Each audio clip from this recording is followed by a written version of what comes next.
The page ribbon is very similar to other library ribbons with a few specific differences. The first difference is instead of saying version history, it says page history. It is showing the different versions, but behind the scenes, the page lets you see the wiki content, usually the rich text on the page, that has been changed and edited. You can't see the different changes you've made to web parts on that page, but you can go back and view, restore, or if you want to get rid of some old trash, delete different versions of that page. This is really cool to have access and see what people have been changing on the page itself. The next is incoming links. Incoming links is really valuable when you're creating a knowledge base using a wiki page library, because you're going to have a lot of back and forth from one page to the next, and you can easily link because you're using wiki page linking. This one button allows you to view all of the pages that are referencing the page that you're currently on. Finally, a button that a lot of people don't press, which is View All Pages. And this just jumps you directly into the library itself where the pages are being held. Especially if you're creating a knowledge base and using a wiki page library and automatically creating pages by creating the links on the pages, you might not be aware of all of the different pages that are available to you. Click on View All and you'll be able to access the whole entire library of wiki pages. Maybe they're even web part pages, or sometimes you could even upload documents and supporting content directly into that library, because it is just another library. Let's take a look at this in action. The page ribbon is available on the Page tab immediately up to the left. Here you can see all of the different values that the power user has access to because of their increased permissions. Let's take a look at the interesting ones we've mentioned. First, page history. We're now brought to a custom page for page history of the home page. You can see on the left a list of the different versions. Here, if you look down under wiki content, you can see that I've deleted a comment. If we go back a few versions, we can see how the sentence had changed.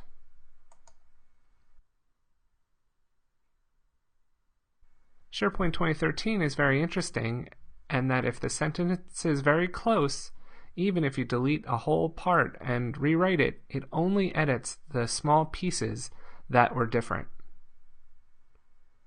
Here's the original sentence. Also, if I go back to 7, I can compare with the original version of the page and see the full sentence that I added. Pretty neat what I can do here. I can also delete this version, restore the version, or take a look at more detailed version history.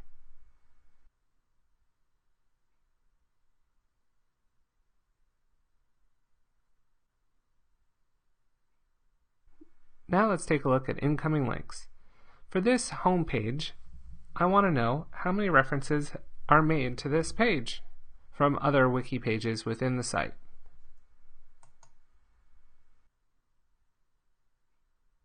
Here I can see that there's only one page that references the home page. In reality, if you're heavily using wiki pages because of the ease of use, there's going to be a long laundry list here. And this is really good because you might have created a page a long time ago and you forgot about it. This might be a way to find content that you might not know still exists. Let's go to this page. Here you can see I'm on a different page, not the home page, but it does say return to home, and that's the reference to the home page. Let's take a look at the final link, which is the link to all pages.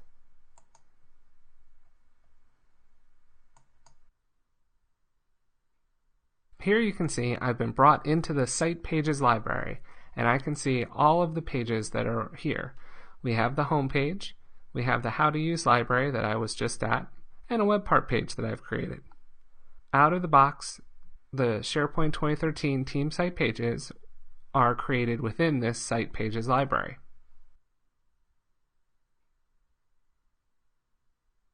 In SharePoint 2013, a wiki page is the default for presenting information. It's a little confusing because we're used to thinking of a wiki like Wikipedia as a separate website in and of itself. But really what a wiki page is in SharePoint is a full rich text editor. It has some built-in other things, but it's basically a Word document on the web.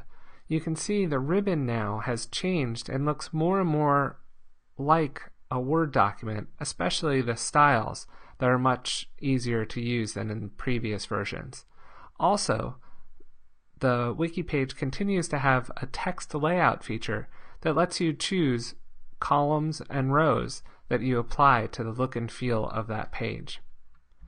Now this is SharePoint, so there couldn't be one way to do anything, and if you want to create a wiki page, you can do it through the settings, through Site Pages, through wiki links, and then you can obviously edit through the edit button, but of course you can edit through the ribbon also, or go back to the Site Pages and edit like any other document.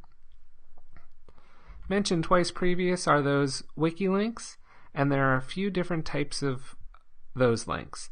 First, direct link in that folder where you use the brackets, as you can see around dogs, or maybe you're actually using folders within the Site Pages library, or it could be a brand new and different wiki library, and you can use a slash. So this is the dogs page within the animal subfolder.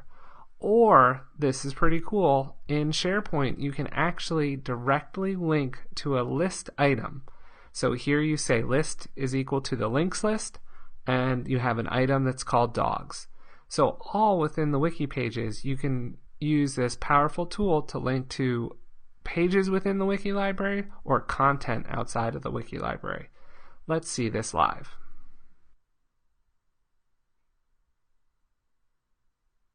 Let's start by showing the different ways that we can create a wiki page. The easiest way is to use the settings and add a page.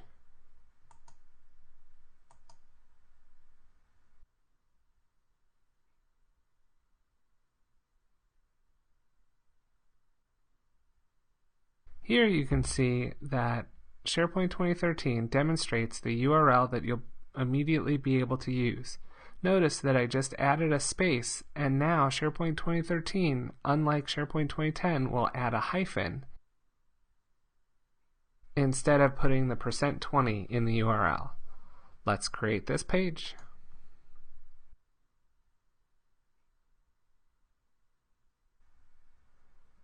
My number one recommendation when using wiki pages is to always immediately have a return home link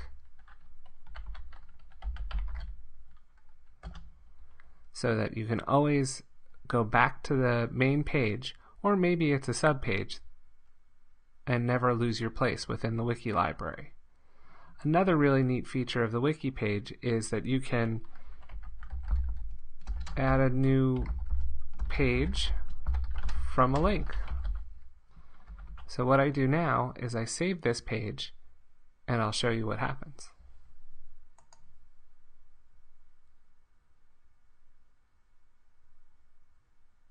You can see that the link I just created is underlined and in blue. And what this means is that the page for this link is not yet created. If I click on it, SharePoint will create it for me automatically.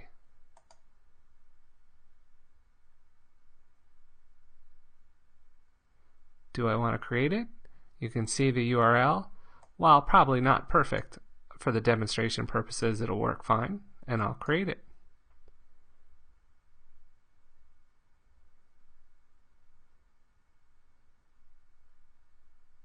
Here we have that brand new page.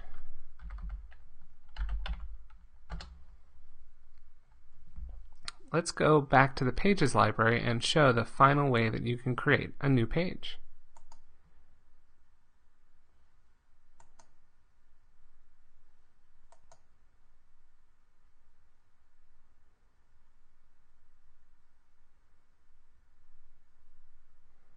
Here I can create on the new wiki page, or I can go up to the same location, add new document, and here's also where I would be able to create a web part page.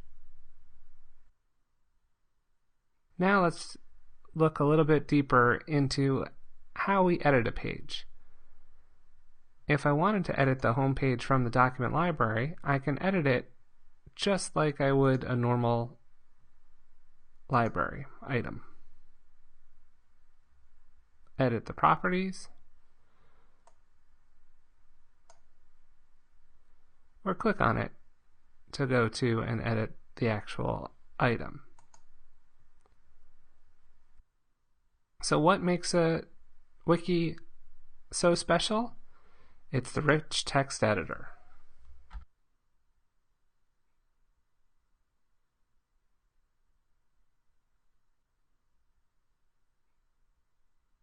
This isn't that fancy, but if I highlight it and I want to make it bigger, I get an instantaneous preview just like I did in SharePoint 2010 and exactly the same as I do in Office. I can decide to change colors,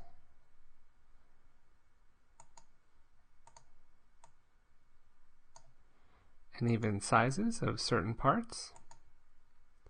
But what I really like in SharePoint 2013 is the ability to add styles in a much more accessible manner.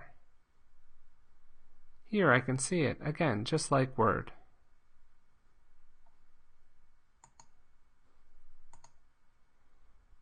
That looks pretty good. Well, what if I don't really like that there or below the project summary?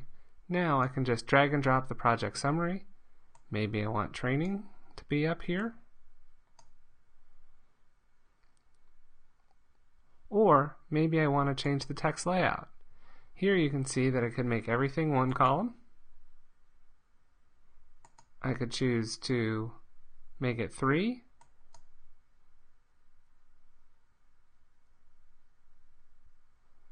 Or I could choose any one of the different items and the page will automatically change. As simple as that, I can edit the page. Now, one thing to remember is if you're doing a lot of web part adding, would be to go back and do save and keep editing so that you never lose any of your different changes. Please remember that while you're editing a wiki page, while SharePoint 2013 has grown much better with its rich text editor, there still are times that there's some very strange spacing and some things you'll just have to fight with to understand how it works. But it's really easy to use and you can teach your peers very quickly how to take advantage of the wiki library. I don't want to keep this, so I'll say stop editing and discard changes, and we've just created and edited wiki pages within our site. Within the wiki page, SharePoint 2013 has added some great features around media. Let's take a look at how to add a video to the page and also how to add an embed. You'll see that it is a rich experience that brings SharePoint team sites and collaboration sites closer to the look and feel of internet sites. First, let's add a video.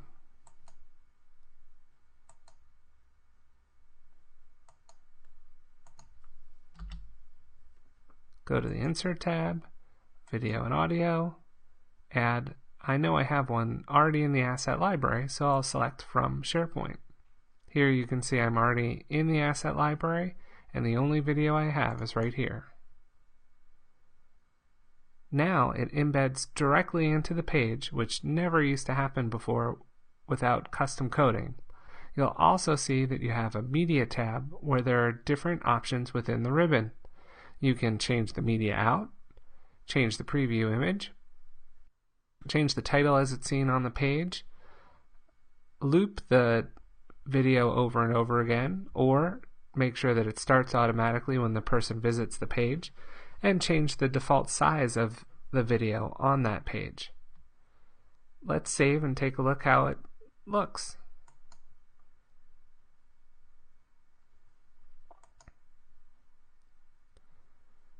Pretty neat. It's playing.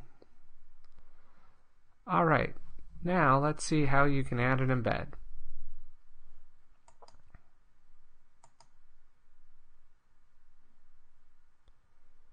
Maybe I don't want this video anymore, so I'll just delete it.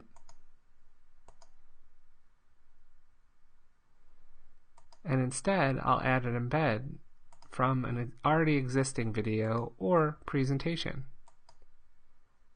Here you can see that you can paste a script or embed code that you could get from sites like YouTube, SlideShare is what I'm going to use, or any other type of site.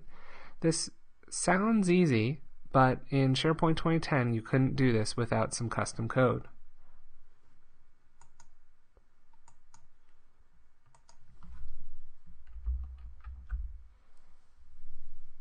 Now you can see that I've directly added the embed code from SlideShare and I get an image of the presentation. Pretty cool. Alright, well those are some of the new media features that are available in the Wiki Pages. While SharePoint 2013 uses Wiki Pages out of the box to display content, don't overlook the web part page. The web part page was the original page type and holds on for several different reasons. One of which is all of the advanced layouts that you can choose from out of the box to be able to add web parts to. Now, you'll notice that this is not focused around content and the rich text editor like the Wiki page. So there's one of the biggest differences. If you're going to do content and the content is in a web part, list, library, or apps, or reports, it might be better to create a web part page because the result will be more consistent than when using a wiki page. Also, another difference is that for creating and editing, there are much limited ways to do it for a web part page. You can create a web part page in the Site Pages library, or actually any library for that matter, and you can only edit it in the ribbon, unlike the wiki page where you get the nice edit button. Let's take a look.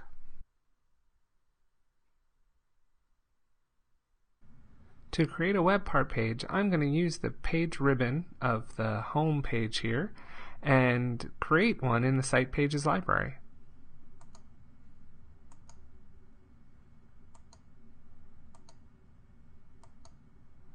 Now I get a detailed form that asks me some questions that I want to do about the new web part page. I fill out the name, and this name you see has the .aspx at the end, so this is telling me that this is the actual URL. So I won't add any spaces in here, just like we said best practice was for adding lists and libraries and adding documents.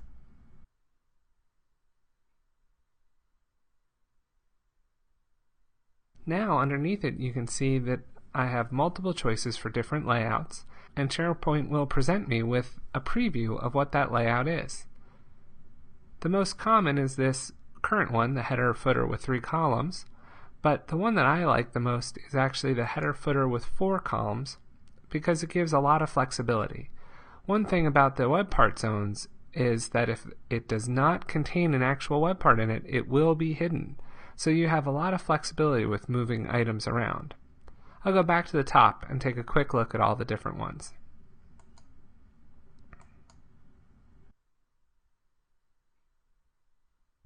Here you could decide to use them for project content, meeting content, reports. Now they would look almost identical every time you use them. I'll go back and use the header footer 4 column. Now at the bottom you can see I have a choice of save location. Because I started from the Site Pages, it defaults there, but in truth I could decide to save this web part page in any of the document libraries on my current site. I'll still save it in the Site Pages and create. Now you should be able to see immediate differences between this and the wiki page. First, let's take a look at the ribbon. You'll notice that the ribbon is much different and doesn't have the rich text editor that the wiki library does. Instead of page history, we actually have versions.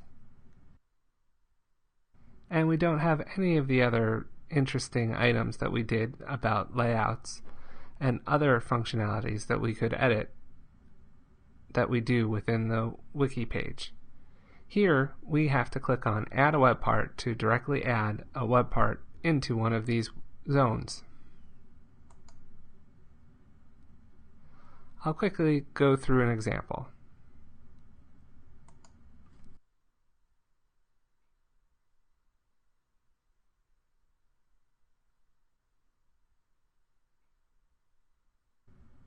Here you can see I've added 2 apps into different web part zones. And if I want to grab one, I can move it down to a different zone.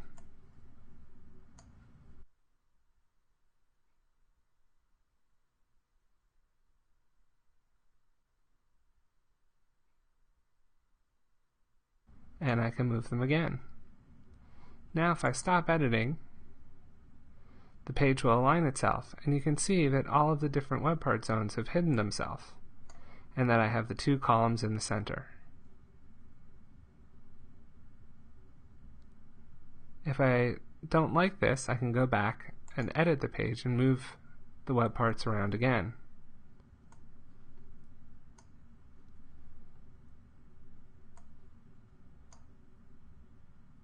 And even add additional ones.